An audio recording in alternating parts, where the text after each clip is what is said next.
Peristiwa pembongkaran makam di Winongan, Pasuruan, yang kemudian dilaporkan ke tampak di permukaan sebagai perkara biasa, sengketa mengenai perusakan situs kubur.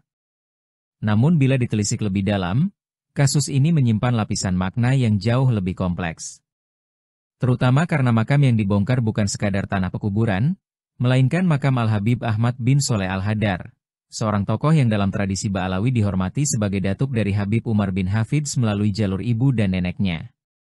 Dengan demikian, peristiwa ini segera melampaui sekadar masalah, izin makam, dan bergeser menjadi arena perebutan legitimasi simbolik. Dalam tradisi Jawa, makam leluhur sering disebut sebagai papan pusaka, sebuah titik warisan yang tidak hanya menyimpan jasad, tetapi juga menjadi penanda terah dan legitimasi. Bagi keluarga Ba'alawi, terutama yang menyandang gelar Habib, situs makam merupakan watu gilang, simbol genealogis. Ia bukan hanya tempat berziarah, melainkan bukti hidup bahwa sebuah garis keturunan benar-benar berakar, berdaulat, dan memiliki kauruh untuk memimpin umat.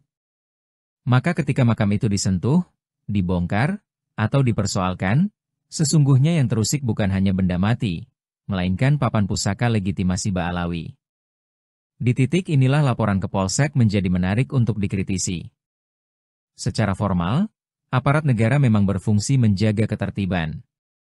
Namun ketika keluarga Ba'alawi melaporkan pembongkaran makam dengan menekankan identitas Habib, aparat hukum tidak lagi sekadar menjadi penjaga netral hukum perdata. Ia berubah menjadi pelindung simbol genealogis. Ada pergeseran dari musyawarah desa yang berlandaskan adat lokal menuju legitimasi negara modern yang berpihak pada otoritas berbasis nasab. Sikap skeptis diperlukan di sini. Benarkah yang hendak dibela adalah hak waris dan martabat keluarga semata?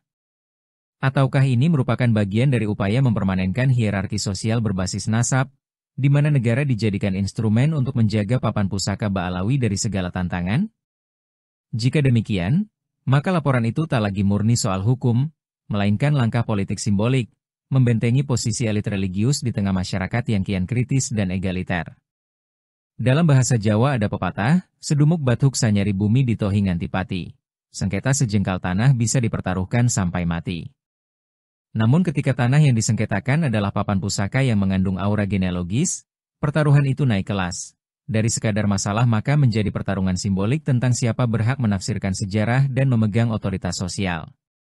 Ba'alawi melalui laporan ke Polsek tanpa hendak memastikan bahwa tafsir itu tetap berada di tangan mereka, dan negara menjadi pagar resminya. Kasus Winongan adalah cermin dari pola yang lebih luas. Ba'alawi mempertahankan simbolisme mereka bukan hanya lewat otoritas spiritual, tetapi juga melalui kanal formal negara. Makam yang sejatinya ruang memori leluhur berubah menjadi arena politik legitimasi.